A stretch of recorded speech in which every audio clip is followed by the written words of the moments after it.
Onassis Foundation.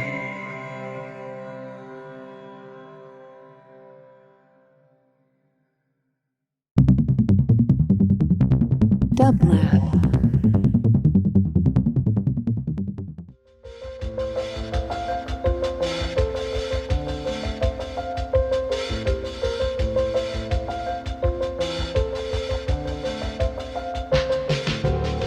Welcome to the Quarantine Tapes, a daily podcast from Onassis, LA and Dublab. Hosted by Paul Holdengraber, this series chronicles shifting paradigms in the era of social distancing.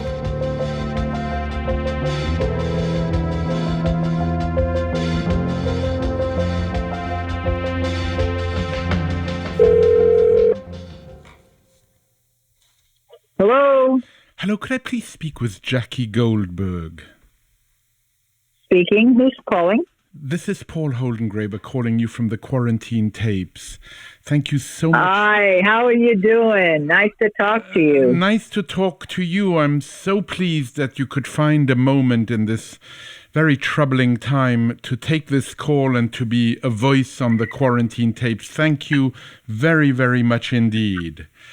How are you? Very happy to do it. So far, knock on wood, we've been pretty much at home, working from home, and I do go out sometimes. I'm on the school board, as you may know, and so I go in my car. I don't get out of the car, but I go in my car and check the grab and go sites that are serving my school board district constituents to make sure they've got enough food and the various things that they need to have. So I do that a couple of times a week. But basically, we're pretty much washing our hands frequently with warm water. We're staying away from people. We got 19 different kinds of masks.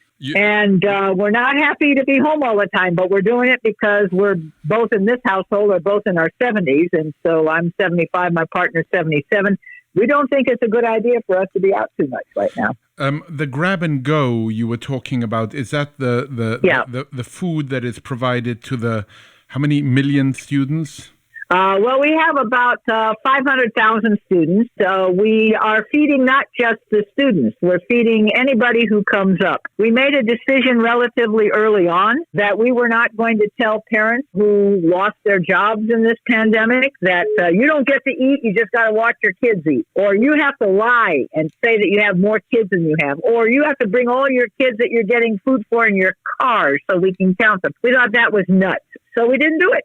We just said, if you're hungry, there are 63 school locations spread out through the entire school district, from San Pedro down in the harbor area all the way up to Sylmar and Chatsworth in the north. So we cover a lot of territory, but between 8 and 11 a.m., Monday through Friday, anybody who drives up or walks up that has a mask on will get at least 2 meals for themselves and then any number of meals for any of the rest of their family, because we do not believe that it's okay to tell people good luck in finding food in a city that has so many low-income people as Los Angeles.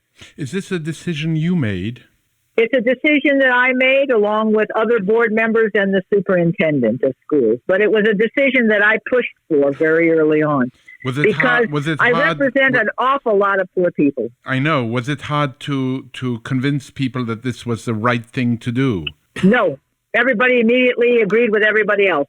Good for you. I mean, really, good for you. Good for all the families who thanks to you, don't feel ashamed that they can't afford a meal in these very, very, very troubling times. Now, you began your career working as a teacher in the Compton. Oh, yes.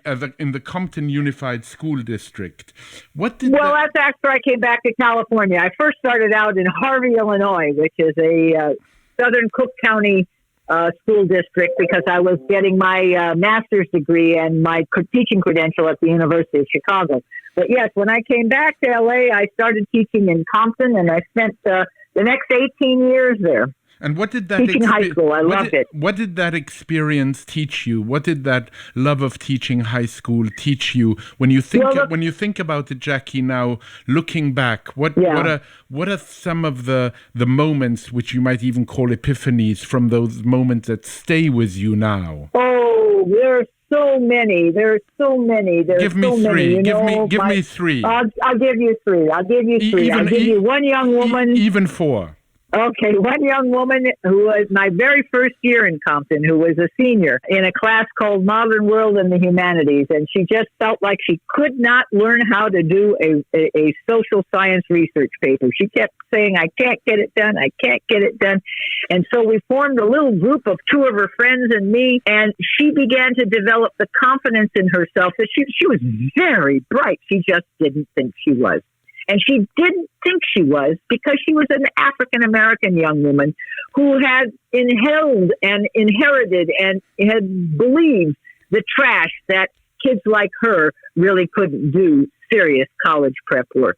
And so she went on to go to UCLA, and I believe she went to a medical school after that somewhere in the East and is a doctor somewhere in the East Coast today. And then we started a school-wide reading program, so that's one case. Another case was I learned that you can learn to read at any age because we had, unfortunately, in my high school, ninth graders who missed enough words when they read something that it never made any sense. It was like a series of unrelated guess what the word is game, as opposed to reading.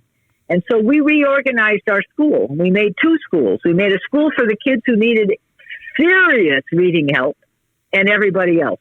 And the serious reading help kids got teachers who worked on their reading 5 periods a day, regardless of what class it was: English, history, art, science, music. I even had to figure out how to write instructions in very simple English for the welding class so that everybody had to read every period of every day. And guess what? In less than a year, we had no non-readers left in the school. In less than 3 years, we had taken our school from the worst scoring reading school, high school in California, to the state average. So what I'm saying is I learned that you never give up on kids, that there's always a way to reach them if you keep trying, that you can't just say that somehow or another they can't learn. Of course they can learn. Of course they can learn. I've never met a child who can't learn and who didn't want to learn. But a lot of kids get very frustrated when their academic underlying basic skills are so low that they feel they're dumb and they give up on themselves. And so a lot of what I learned was to help kids find resilience and never give up.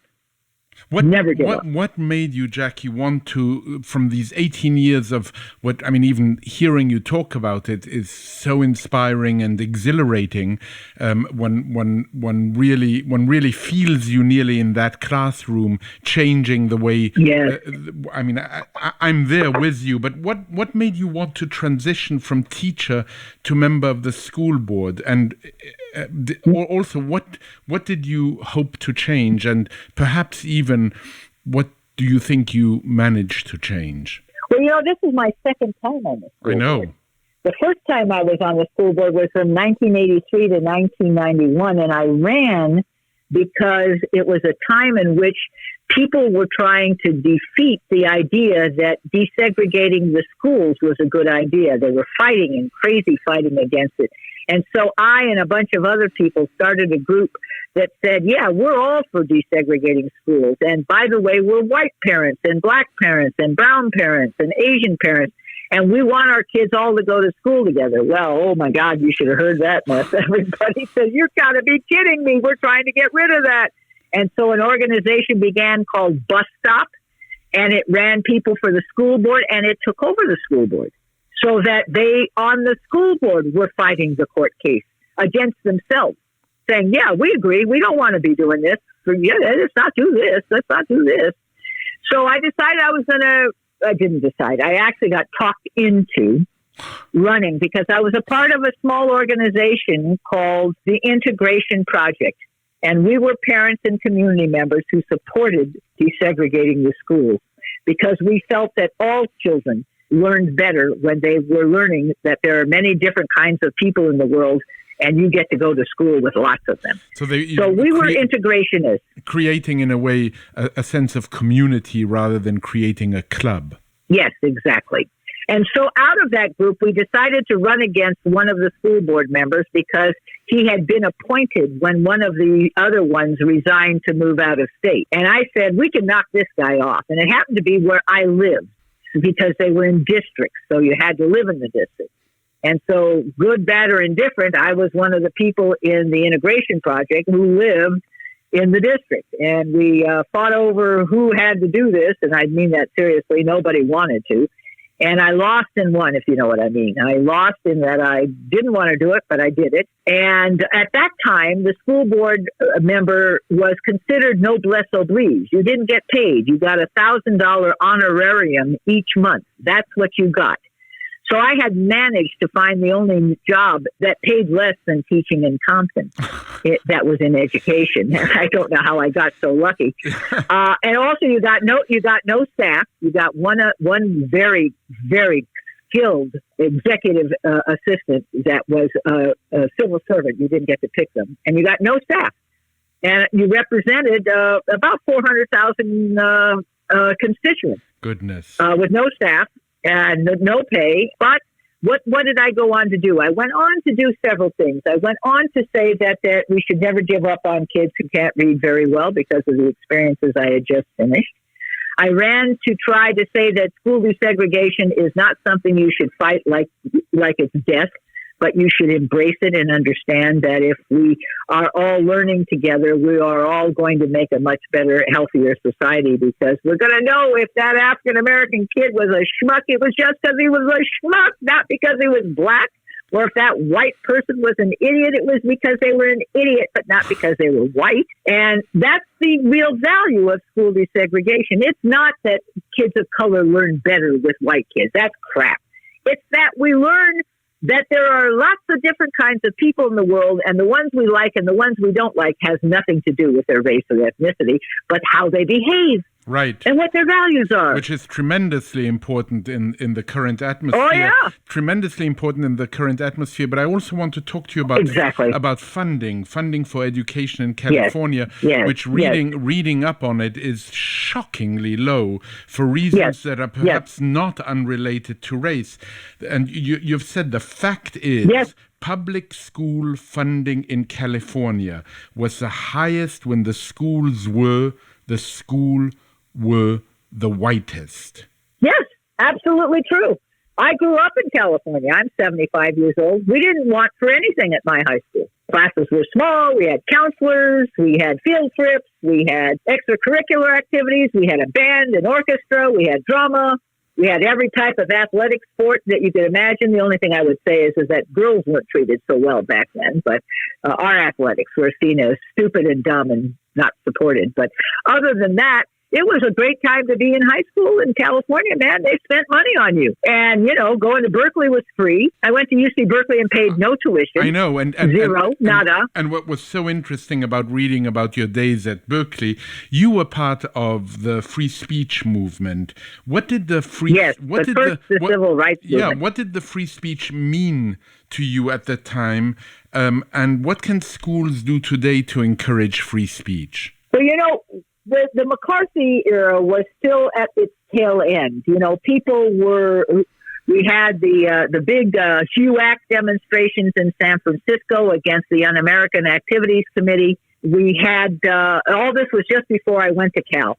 But civil rights was the issue in the 60s, not free speech. Free speech was necessary because they were trying to stop us from organizing civil rights demonstrations from campuses. So they were saying, you can't have that talk. You can't do that here. You got to go somewhere else to talk about the politics.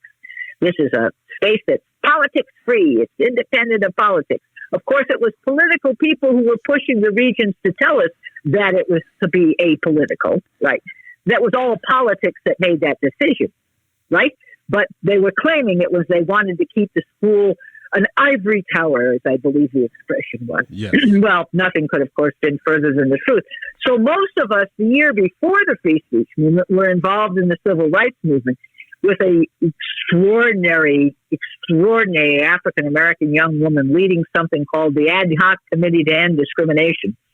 And her name was Tracy Sims, and she began leading demonstrations in the Sheraton Palace Hotel in San Francisco, which was my first arrest. And we sat in because the hotel industry as a group, but the Sheraton was kind of a easy target because it was so visible. All the hotel industries did not hire any people of color in a city that was Chinese and African American in good numbers in any jobs that a public would ever see.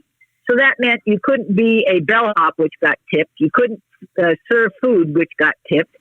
You couldn't do anything which got you tipped and which had a promotion or a career ladder. You were stuck cleaning rooms, and that was about it, and only if nobody saw you, right?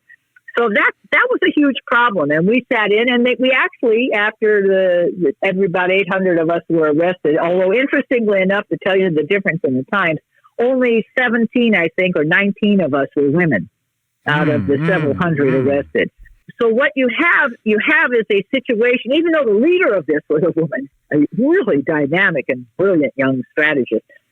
But anyway, the point is that we were all involved in civil rights. We were involved in civil rights in Berkeley. We were involved. There was a store that was discriminating in hiring, grocery store, right, that catered to students, and we created a boycott and a teach-in and a shop-in to do that. There was a drive-in restaurant we were picketing. We were down in Jack London Square in Oakland. We were picketing. So, and all of that was being organized from the campus. And so the folks in Oakland included Bill Nolan, who was a former United States Senator from California, Republican. Today, he would be considered a radical Republican. He would be so far left, nobody could believe it. But he was far right in that, compared to us at that point. Right. So he called the regents and said, if you don't shut this stuff down where they can organize on the campus to come and wreck my, Jack London Square, and I'm going to just go after you forever. And so they banned the tables at Bancroft and Telegraph where we did all of our organizing. They said, you can't be there anymore. That's when the free speech idea had to be fought. Because if you want to do politics, you can't tell people who are students that they lose their citizenship when they step on campus. Your right to organize, your right to free speech, it shouldn't end when you step on campus. And so that was what it was about. It was about the right for students to organize, to have tables, to collect money, to urge people to go demonstrate, and that the only limitations were to be time, place, and manner. That is to say, you couldn't do it at a time with disruptive, or at a place that disrupted classes. You couldn't be disruptive. You had to do it at lunch, or you had to do it before or after school, after classes, or you had to organize. And reading about you, I read also that you managed to be very strategic also in the way you presented yourself. You presented yourself as very proper. Oh, yes, I always wore a dress. It killed me, but I did. Tell me, how are you seeing the protests now in light of everything you've said? Oh, I'm so excited by this protest. First of all, the tenacity of them. They come back every day. They keep coming back. They keep coming back. And they're not going to settle for the same crap that we have settled for in the past, which is, we'll revise our training of cops. We'll say they can't do chokeholds. They just can't. But see, if you don't change the outcome for a cop who then violates a policy like that, you made a policy, he violated it. If nothing happens, if there's no accountability, it doesn't matter that you changed the policy. It's irrelevant. Absolutely irrelevant. Policies which are not enforced don't exist. That's all. They don't exist. And that's where we are right now. We've got lots of policies in California police forces. Lots of cities have said, don't do this and don't do that. But if you do it, everybody surrounds the cop and says, it must have been in policy because he was afraid for his life. Do you feel that justifies everything? Do you feel that defund the police is a possibility? I think it is possible to change police culture, but not without a tremendous continuation of outpouring of this. It can't stop, because as soon as it stops, everybody in city councils around the country are going to put their hand across their forehead and say, here, I thought I was going to have to take on the police union. That's the last thing I wanted to do.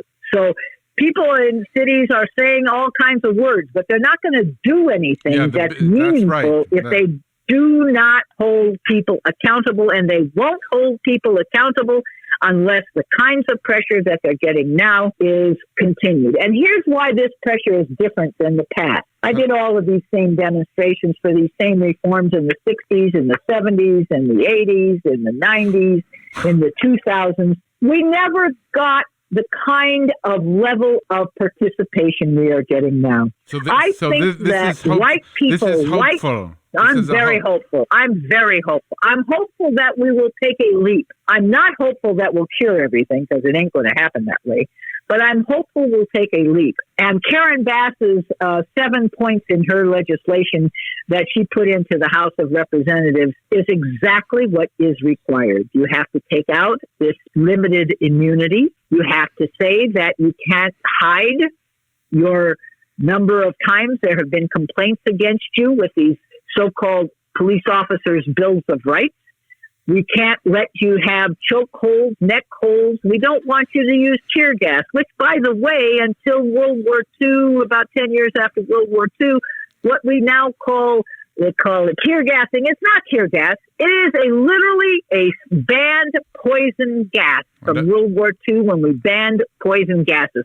And then the United States and other countries tried to rewrite the world by saying this isn't really a poison gas, it's a tear gas. It's not dangerous at all. Well, actually, it turns out you absorb too much of that, you'll die. It is a dangerous gas. So we want to get rid of that. A young girl just died from it. Yes, I'm not surprised. I'm really not surprised. There are many more that nobody talks about. So what we have to do is we have to say, but the most important piece is accountability. Because I will tell you, I spent 8 years on the Los Angeles City Council, and I worked very hard to change the LAPD, and I made almost no progress. I have to say I made almost no progress. And why did I make no progress? Because the state laws protected their records from ever being seen by anybody. The city council, when we were being sued over the police behavior of a police officer, we didn't know until we were in court that officer had been cited 18 times for misconduct prior to this. We didn't know that. We might have settled that case without going to court and paying all that money if we had known we had no hope of winning against Scott. You know what I'm saying? Jackie, we couldn't even get the information. You were mentioning something in passing quickly, but it's tremendously important that when you went to Berkeley, it was free. Mm-hmm. At that point, yes. California was the 18th largest economy. Now it's the 8th largest economy. And I'm wondering, do you think there's a way back to free public college in California? Yes. But it starts first with changing the Proposition 13, which is on the ballot in November. Schools and communities first. It will take commercial property that is not used for housing and say we're going to actually, oh my God, we're going to actually make you pay taxes on the value of the land. Not this phony 1% deal that was okay to save people who were losing their homes because they were retirees and fixed incomes. But the right wing said, oh, let's hide behind the seniors and let's make everybody get this tax break. So right now, Disneyland's paying the same property taxes in Anaheim that they did in 1978. But the tickets aren't the same prices in 1978. And the oil tank farms in Lomita, California are paying the same property tax on storing all that oil that they did in 1978, but gasoline prices aren't 1978. So they've been just ripping off this state forever, and it's time for it to stop. So that's step one. We've got to get to be like New York. New York's spending $30,000 a kid on their children. I read those numbers. They're mind-boggling. Yes, and we spend about 17, maybe. Yeah, just half. Maybe really. 17. Yes. Tell me... and we're a lot richer state than they are. How should high schools be preparing, do you think, students for college, given that the likelihood that college will entail so much student debt? I think that we're going to make a move on student debt. I do think so. We in California, until the pandemic cut our income way down, I think, but we were providing free community college. That's the first 2 years of college. And our community colleges have been aligned with our state universities and University of California to have classes which are accepted as identical to the ones at UC and CSU. And so you've completed 2 full years and you can transfer directly to a CSU or a UC. So we've already taken some steps to reduce dramatically in-state college costs. What we really have to do is go back to taxing the wealth of this state in California. We have enough wealth in this state that we could tax it and we could go back to a free UC, CSU, and community colleges for all our kids. We could do that. We could definitely afford it. I mean, it's so important. I mean, at UCLA, there's a group called the Debt Collective. And they Yeah, I know. Yeah, we did something with them here at the Onassis Foundation before the pandemic. So important. Tell me, I mean, of course, you can't predict, but you know more than anybody else I've spoken to. What will school look like, do you think, this fall in Los Angeles? I don't know. The problem is that we have no way to do testing and tracing and follow-up if there's an outbreak, and you can't really open, hundreds of schools and put hundreds of employees and students in harm's way if you have no way to test and track and make sure that you know how to shut what down in time when there is an outbreak. And there will be outbreaks that we can be assured of. So I don't know how we'll do it. What we've been looking at is a hybrid of part-time in school and part-time not in school. And I say not in school instead of home because we're looking at maybe we could put kids in recreation in parks or in community centers or in school community-based organizations that are nonprofits might have some space. We might be able to put kids a variety of places because there won't be enough room for them in their regular schools if you have to six feet apart, and you have to sit 6 feet apart. I mean, it's worrisome, of course, on many counts. It's very worrisome. Not least of all because learning through Zoom and everything that entails is not enough. No, it's not enough. It's not enough, and it might even be detrimental in so many ways. So I'm curious. I don't think so far that it's been detrimental, but because the kids simply don't do it when they can't take it anymore. They just don't log on. So the real problem is that learning is social.